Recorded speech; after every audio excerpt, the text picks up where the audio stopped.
MIT health economist Jonathan Gruber was critical to Obamacare's passage into law. He helped design it, write it, and ultimately sell it. And just today, new video came to light featuring Mr. Gruber about a year ago in a moment of brutal honesty, describing an intentional effort to hide the true nature of the Obamacare law because he believed Americans were too stupid to accept it any other way. Listen. This bill was written in a tortured way to make sure CBO did not score the mandate as taxes. If CBO scored the mandate as taxes, the bill dies. Okay, so it's written to do that. In terms of risk-rated subsidies, if you had a law which said healthy people are going to pay in, it made explicit that healthy people pay in and sick people get money, it would not have passed. Okay, just like lack of transparency is a huge political advantage. And basically, call it the stupidity of the American voter or whatever. But basically, that was really, really critical to getting the thing to pass. And, it's the second best argument. Look, I wish Mark was right. We can make it all transparent. But I'd rather have this law than not. So it's kind of like his reporter story. Yeah, there's things I wish I could change, but I'd rather have this law than not. Mark Thiessen is a former chief speechwriter to President George W. Bush and a fellow at the American Enterprise Institute. And there you have it. You and I have been talking about this law for over a year. And piece by piece, deceptions have been revealed. Misstatements to be charitable, like, if you like your plan, you can keep your plan. And now you have one of the critical architects of the entire law, a top advisor to the White House, saying it outright on camera that they had to deceive people because they were too stupid to like what Mr. Gruber thinks they should have liked. They lied to us for our own good, Megan. They always lie to us for our own good because we're too stupid to understand. I mean, look, Barack Obama went out in 2009 and insisted the individual mandate is absolutely not a tax increase. There was one point where he did an interview with George Stephanopoulos, and Stephanopoulos read him the Webster's dictionary definition of a tax, and he rejected it. He said, it's absolutely not. My critics say everything's a tax. It's not a tax. We now know from Jonathan Gruber that they knew from the very beginning that it was a tax. I mean, think about what he said. He said, we knew it was a tax. We knew that if the American people knew it was a tax, the bill would die. So we took advantage of the stupidity of the American people and crafted a bill with tortured language to lie not only to the American people, but to lie to the nonpartisan Congressional Budget Office to get them to score it as not being a tax. And he's proud of it. He thinks this is something, look at the self-satisfied look on his face. He thinks he's a genius. He doesn't care that anybody dislikes the law. All that matters to Mr. Gruber is that he likes the law, and he was going to cram it down the throats of the American people, whether they liked it or not, even if it required dishonesty. And I want to tell the audience, Mr. Gruber's been on this program before. We invited him to come back on tonight to defend himself. You want to say that at your MIT forum? Great. Go for it. Come and say that here on the Kelly File, where you will be treated fairly, but you will be challenged on that assertion. And what he said to us tonight was, I'm not interested.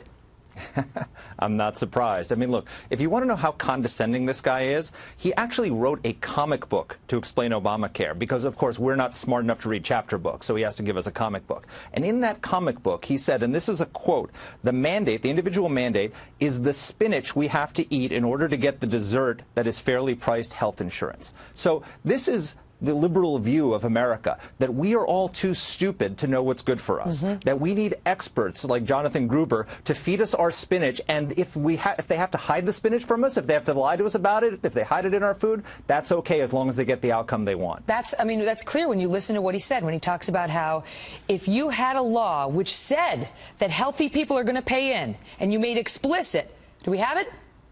We have that. Let's listen. The bill was written in a tortured way to make sure CBO did not score the mandate as taxes. If CBO scored the mandate as taxes, the bill dies. Okay, so it's written to do that. In terms of risk-rated subsidies, if you had a law which said healthy people are going to pay in, it made explicit that healthy people pay in and sick people get money, it would not have passed. Okay, just like lack of transparency is a huge political advantage. And basically, call it the stupidity of the American voter or whatever. But basically, that was really, really critical to getting the thing to pass. And, it's the second best argument. Look, I wish Mark was right. We can make it all transparent. But I'd rather have this law than not. So it's kind of like his reporter story. Yeah, there's things I wish I could change, but I'd rather have this law than not. All right, so that was the whole bite again. But what I was trying to focus us on was the piece where he talked about how if you had a law which said healthy people are going to pay in, and you made explicit that healthy people would pay in and sick people would get the money, it would not have passed. Why not just be honest? Tell the American people that's what we're doing. Let them decide. You know what they said? It's not the case. And a case went all the way up to the U.S. Supreme Court, where Michael Carvin of Jones Day, a firm I used to work for, made the argument to the justices that this was a fraud, that a fraud was being committed because, especially on young people who are going to be forced to pay in for health care they would never need or use to pay for the sick. And the government said, not true. And now Mr. Gruber comes out on camera and says, it's true, and we just couldn't tell you. What he's basically saying is that it is okay and it is ethical to lie, deceive the American people into supporting something that they would otherwise oppose, and that they are if they are too stupid to either to support what they think what we know is best for them, or B, to figure out the deception, then too bad for them. That's the attitude that this administration brings to public policy. And look, Megyn, it's not just Obamacare. I mean, this is the attitude that gave us you can keep your plan. This is the attitude that gave us we didn't touch the Benghazi talking points. This is the attitude that gave us not a smidgen of corruption at the IRS. This is the attitude that gave us nobody at the White House was involved in what happened in Cartagena. I mean, they just lie and lie and lie. And the polls show that the American people recognize this.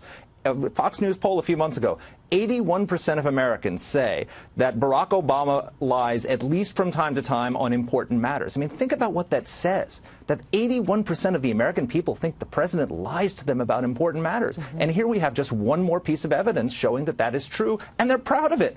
But this is in a courtroom. This is the kind of evidence you refer to as a smoking gun. I mean, this is one of the chief architects on camera admitting that they lied. You never get that. What you get is things like, oh, we changed the talking points, but we only changed the one word from consulate to diplomatic facility. You get hedging. You get qualifications. You don't get on cam, we did it because you're too stupid to know what's good for you. And then, of course, the night he gets invited on the very program, he said some of those things to defend, the earlier misrepresentations, to defend them.